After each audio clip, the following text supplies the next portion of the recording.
Hello दोस्तों, स्वागत है आपका अपना यूट्यूब चैनल मैथ मस्ती 2037 पे। दोस्तों, आज हम देखने वाले हैं क्लास 9th का चैप्टर नंबर 1 संख्या पद्धति प्रश्नावली 1A। दोस्तों, आपको क्लास 9th का पूरा जितना भी चैप्टर है सब इस पे पढ़ाया जाएगा। अगर आप लोग चैनल पे नए हैं तो चैनल को सब्सक्राइब कर लीजिए और बेल आइकन घंटी को प्रेस कर लीजिए ताकि आने वाले सारे वीडियो आपके पास सबसे पहले पहुंचे। ठीक है दोस्तों, चलिए देखते हैं क्वेश्चन को। क्वेश्चन क्या बोला है? फर्स्ट नंबर क्वेश्चन बोला है 20 और 40 के बीच समस्त समधन पूर्णांक लिखिए। हमको 20 और 40 के बीच समस्त धन पूर्णांक लिखना है, समधन पूर्णांक लिखना है। ठीक है, सबसे पहले हम बात करेंगे कि समस्त धन पूर्णांक संख्या होता क्या है। ठीक है, होता क्या है, उदाहरण यहाँ पे हम देखेंगे कि होता क्या, समस्त धन पूर्णांक संख्या होता क्या है। तो आप लोग को पता होगा सम संख्या उसे कहते हैं जो 2 से पूरा पूरा विभाजित हो जाए। ठीक, जैसे कि 4 हो गया, 6 हो गया, 8 हो गया, 10 हो गया, 12 हो गया, डॉट डॉट डॉट अनंत तक जाएगा। ठीक है, जितना होंगे। ठीक, तो हमको किसके बीच देखना है? हमको देखना है 20 और 40 के बीच देखना है। ठीक है, तो 20-40 के बीच ऐसी संख्या देखना है जो 2 से भाग देने पर पूरा पूरा विभाजित हो जाए। चलिए देख लेते हैं पहले का। ठीक है, पहले का देखते हैं। 20 और 40 के बीच समस्त धन पूर्णांक संख्या लिखेंगे। देखेंगे 20 के बाद क्या आता है? 21। 21 से 2 से पूरा पूरा विभाजित होगा? नहीं होगा। 22 22 हो जाएगा 2 से पूरा विभाजित। 23 23 नहीं होगा। 24 24 हो जाएगा। 25 भी नहीं होगा। 26 हो जाएगा। 27 भी नहीं होगा। 28 हो जाएगा। 29 नहीं होगा। 30 हो जाएगा। 31 भी नहीं होगा। 32 हो जाएगा। 23 भी नहीं होगा। 34 हो जाएगा। 36 हो जाएगा। 35 भी नहीं होगा। 37 भी नहीं होगा। 38 हो जाएगा। ठीक है, तो हमको 20 और 40 के बीच यही क्या है? समस्त धन पूर्णांक संख्या है। सम धन पूर्णांक। ठीक है, सम धन पूर्णांक संख्या है किसके बीच? तो 20 और 40 के बीच। ठीक है, अब दूसरा क्वेश्चन देख लेते हैं। दूसरा क्वेश्चन क्या बोला है? दूसरा क्वेश्चन बोल रहा है 1 से 10 तक अभाज्य धन पूर्णांक लिखिए। अब हम बात करेंगे कि अभाज्य संख्या किसको बोलते हैं, अभाज्य धन पूर्णांक किसको बोलते हैं। तो हमको पता है कि अभाज्य संख्या किसको बोलते हैं। उदाहरण देखिए, वह संख्या जिसमें भाग देने पे शून्य से और 1 से विभाजित हो। क्या? ऐसी संख्या जिसमें हम भाग देते हैं तो शून्य से और 1 से विभाजित होता है। जैसे कि 2 हो गया, 2 में हम 2 से भाग देंगे तो ये पूरा पूरा विभाजित हो जाएगा और 1 से देंगे तो ये पूरा पूरा विभाजित हो जाएगा। जैसे कि 3 ले लेते हैं, 3 में भी अगर हम 1 से भाग देंगे तो ये पूरा पूरा विभाजित हो जाएगा। 3 से भाग देंगे तो पूरा पूरा विभाजित हो जाएगा। जैसे कि 5 ले लेते हैं, तो 5 में भी अगर हम 1 से भाग देंगे तो ये पूरा पूरा विभाजित हो जाएगा। 5 से देंगे तो ये पूरा पूरा विभाजित हो जाएगा। तो हमको ये बोलना है कि ऐसी संख्या जिसमें भाग देने पे 1 से और शून्य से पूरा पूरा विभाजित हो जाए। क्या?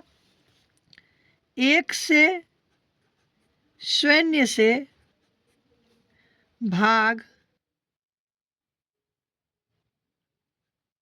ठीक, भाग विभाजित हो। क्या हो? विभाजित हो। ठीक है, तो ऐसी संख्या जिसमें 1 से और शून्य से भाग विभाजित हो उसे हम क्या बोलेंगे? अभाज्य धन पूर्णांक संख्या बोलेंगे। तो दूसरा देखते हैं, तो 1 से 10 के बीच हमको देखना है। तो 1 को छोड़ के 2, तो जी हाँ 2 है अभाज्य धन पूर्णांक संख्या जो 1 से और शून्य से कटेगा। 3 भी है, 1 से और शून्य से विभाजित होगा। 5 भी 1 से और शून्य से विभाजित होगा। 6 नहीं होगा। 7 होगा। 8 भी नहीं होगा। 9 भी नहीं होगा और 10 भी नहीं होगा। तो ये हो गया अभाज्य धन पूर्णांक। ठीक है, अभाज्य धन पूर्णांक संख्या, अभाज्य धन पूर्णांक संख्या है। ठीक है, अब क्वेश्चन नंबर तीसरा देखते हैं। क्वेश्चन नंबर तीसरा क्या बोल रहा है? 2a+1 का क्रमानुआयी पूर्णांक लिखिए। ठीक है, क्रमानुआयी पूर्णांक होता क्या है? क्रमानुआयी पूर्णांक का मतलब कि इसके आगे का नंबर लिखना है, क्या इसके बाद की नंबर लिखना है। जैसे कि उदाहरण में होता है ना, जैसे उदाहरण लेते हैं हम लोग 1 और 2 ले लिए। ठीक, अब देखिए ये 1 और 2, 1 में 1 जोड़ रहे हैं तो इसके आगे का नंबर मिलता है, यानी इसके बाद का नंबर मिलता है 2। 2 में 1 जोड़ते हैं तो इसके बाद का नंबर मिलता है 3।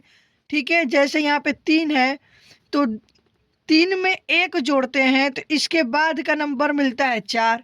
जैसे कि यहाँ पे 4 है, 4 में 1 जोड़ते हैं तो इसके बाद का नंबर मिलता है 5। वैसे ही 2a+1 का क्रमानुआयी पूर्णांक बताना है कि 2a+1 में कितना जोड़े कि उसका आगे का नंबर मिल जाए। तो तीसरा देखिए, अगर हम लोग 2a+1 में +1 जोड़े तो हमको इसके आगे का नंबर मिल जाएगा 2a+2।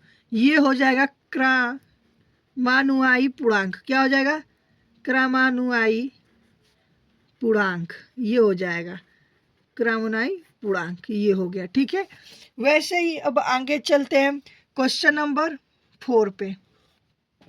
क्वेश्चन नंबर 4 बोल रहा है 2/3 का योगात्मक प्रतिलोम ज्ञात कीजिए। ठीक, योगात्मक प्रतिलोम का मतलब होता है कि इस संख्या में कौन सा संख्या जोड़ दे कि वह क्या हो जाए, 0 हो जाए। जैसे कि उदाहरण इसका हम देखते हैं, इसका उदाहरण। ठीक, कोई भी संख्या हो, जैसे कि -5 है, क्या है, जैसे कि -5 है, इसमें कितना नंबर जोड़ दें कि यह 0 हो जाए। तो अगर इसमें हम क्या कर दें, +5 जोड़ देंगे तो ये क्या हो जाएगा, 0 हो जाएगा। जैसे कि एक और लेते हैं, यहाँ पे 6 लेते हैं, इसमें क्या जोड़ दें कि ये 0 हो जाएगा। तो इसमें हम -6 जोड़ देंगे तो ये क्या हो जाएगा, 0 हो जाएगा।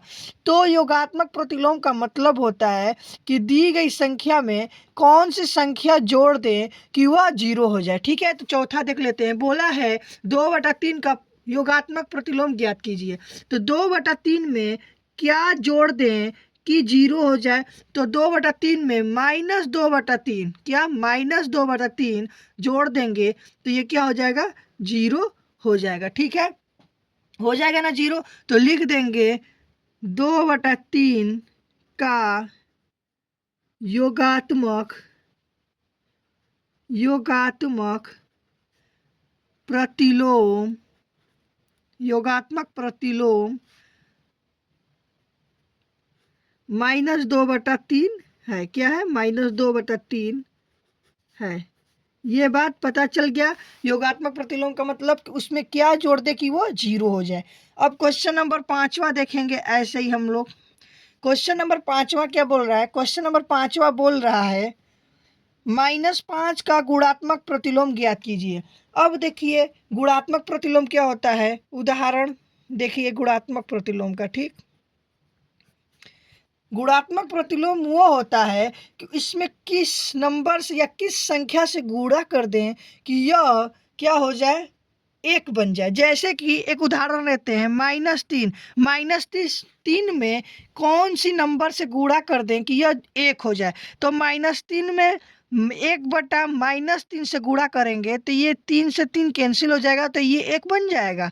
जैसे कि एक और उदाहरण लेते हैं, -4। ठीक, -4 में कौन सी संख्या से गुणा कर दें कि यह 1 बन जाए। तो इसमें अगर हम 1/-4 से गुणा कर देंगे और ये -4 से -4 कैंसिल हो जाएगा तो यहाँ पे 1 बचेगा। यही क्या होगा, योगात्मक गुणात्मक प्रतिलोम हो गया कि इस संख्या में क्या कौन सी संख्या से गुणा कर दें कि वह 1 बन जाए।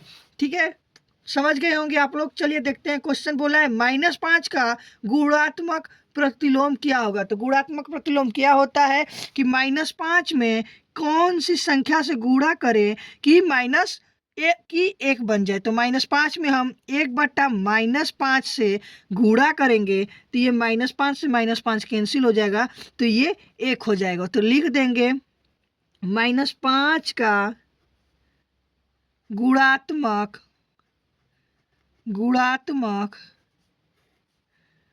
प्रतिलोम -5 का गुणात्मक प्रतिलोम क्या है? 1/-5 है। क्या है? 1/-5 है। ठीक है। अब देखिए नेक्स्ट क्वेश्चन नंबर 6वां क्या बोल रहा है? P+Q और P-Q के योगात्मक प्रतिलोम लिखिए। फिर से वही आ गया क्वेश्चन नंबर 4। तो मैंने क्या बताया था कि योगात्मक प्रतिलोम क्या होता है कि कोई संख्या में क्या जोड़ दे कि क्या बन जाए, 0 बन जाए, तो उसको क्या बोलते हैं? योगात्मक प्रतिलोम बोलते हैं। क्वेश्चन नंबर 6वां देखिए। क्वेश्चन है, उदाहरण इसमें लेते हैं। क्वेश्चन है जैसे इसमें कि A+B क्या है? उदाहरण A+B है। A+B में क्या जोड़ दें कि यह 0 हो जाए? तो हम बोलेंगे कि A+B में हम कोष्टक में A- + B जोड़ दें। क्या? A- + B जोड़ दें तो ये क्या हो जाएगा? 0 हो जाएगा। कैसे? तो देखिए A+B और प्लस माइनस माइनस और प्लस प्लस क्या हो जाएगा? यहाँ पे हो जाएगा, ये हो जाएगा माइनस, और ये भी क्या हो जाएगा? Plus minus minus. ठीक। अब देखिए A से A कैंसिल, B से B कैंसिल हो जाएगा, तो ये क्या हो जाएगा? 0 हो जाएगा। तो हमने बताया था कि योगात्मक प्रतिलोम उसे बोलते हैं कि किसी संख्या में क्या जोड़ दें कि वह संख्या 0 हो जाए। अब देखिए क्वेश्चन नंबर 6वां बोला है P+Q। देखिए तो P+Q में क्या जोड़ेंगे कि यह 0 हो जाएगा? तो P+Q में हम अगर -P+Q जोड़ देंगे तो ये क्या हो जाएगा? 0 हो जाएगा। देखिए कैसे? यहाँ पे हो जाएगा P+Q, माइनस प्लस माइनस और माइनस प्लस माइनस, ये P से P कैंसिल, Q से Q कैंसिल, तो ये बन गया क्या? 0। सेम ऐसे ही -PQ में क्या जोड़ें कि ये हो जाए 0? तो सेम ऐसे ही इसमें भी हम कर देंगे। सेम यही पॉइंट लिखेंगे। P-Q में अगर हम जोड़ दें -P-Q तो ये क्या हो जाएगा? 0। P-Q, ठीक है। और plus minus minus minus minus, ये हो जाएगा माइनस प्लस माइनस प्लस, क्या हो जाएगा? माइनस हो जाएगा, और जब माइनस का इसमें गुणा करेंगे तो प्लस क्यू। यहाँ से देखिए P से P कैंसिल, Q से Q कैंसिल, ये बन गया 0। तो हमको पता चल गया क्या कि P+Q में P+Q का योगात्मक प्रतिलोम योगात्मक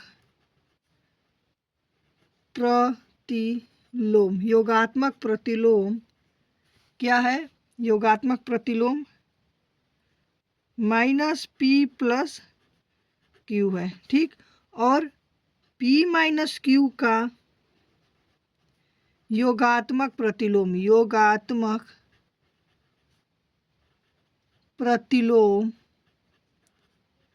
क्या है? इसका योगात्मक प्रतिलोम माइनस में कोष्टक में -P-Q है, दोनों में। ठीक। आपको इतना क्वेश्चन समझ में आ गया होगा, आशा करते हैं। चलिए क्वेश्चन नंबर 7 देखते हैं। क्वेश्चन नंबर 7 बोला है कि x के किस मान के लिए 5 × 3x × 2 = 5 × 3 × x का कथन सत्य है। बताना है कि इसके किस मान के लिए कथन सत्य है। तो इस क्वेश्चन को हम यहाँ पे देखते हैं। ठीक। क्वेश्चन नंबर 7 देख लेते हैं। इक्वेशन है 5 × 3 × 2 बराबर 5 × 3 × x। हमको बताना है कि x का किस मान के लिए कथन सत्य है, यानी x का मान निकालना है। तो सिंपल सा सबसे पहले कोष्टक सोल्व करते हैं। तो 3 दूना के 6 हो जाएगा बराबर 5 तियाँ 15 × x। ये हो जाएगा 5 छक्का 30 बराबर 15x। ठीक। अब हम 15x बराबर 30 लिख सकते हैं। ठीक। और जब x का वैल्यू निकालेंगे तो 30/15, और जब 15 से 30 को कैंसिल करेंगे तो क्या हो जाएगा? 2 यानी कि x इजकल टू क्या आ जाएगा 2। तो हम लिख देंगे कि x बराबर 2 के लिए कथन सत्य क्या, x बराबर 2 के लिए कथन सत्य है। ठीक, अब हम क्वेश्चन नंबर 8 देखते हैं। क्वेश्चन नंबर 8 क्या बोल रहा है? क्वेश्चन नंबर 8 बोल रहा है पूर्णांकों में ऐसी कौन सी संख्या है जो शून्य की योज्य प्रतिलोम होती है। योज्य प्रतिलोम का मतलब कि कौन सी ऐसी संख्या है जिसको खुद में खुद से जोड़े तो जीरो हो जाए, या खुद से खुद में हम गुणा करें तो जीरो हो जाए, या खुद से खुद में हम भाग दे तो जीरो हो जाए, या खुद से खुद को हम घटाए तो जीरो हो जाए। तो वो कौन सी संख्या है? तो वो जीरो है, क्योंकि जीरो को खुद में खुद से जोड़ेंगे तो जीरो हो जाएगा ना। अगर हम जीरो को खुद से खुद में घटाएंगे तो क्या होगा? जीरो ही होगा। और अगर जीरो को हम खुद से गुणा करेंगे तो जीरो ही होगा। अगर हम जीरो को खुद से भाग भी देंगे तो क्या होगा? जीरो होगा। तो हम लिख देंगे इसका आंसर जीरो है जो शून्य की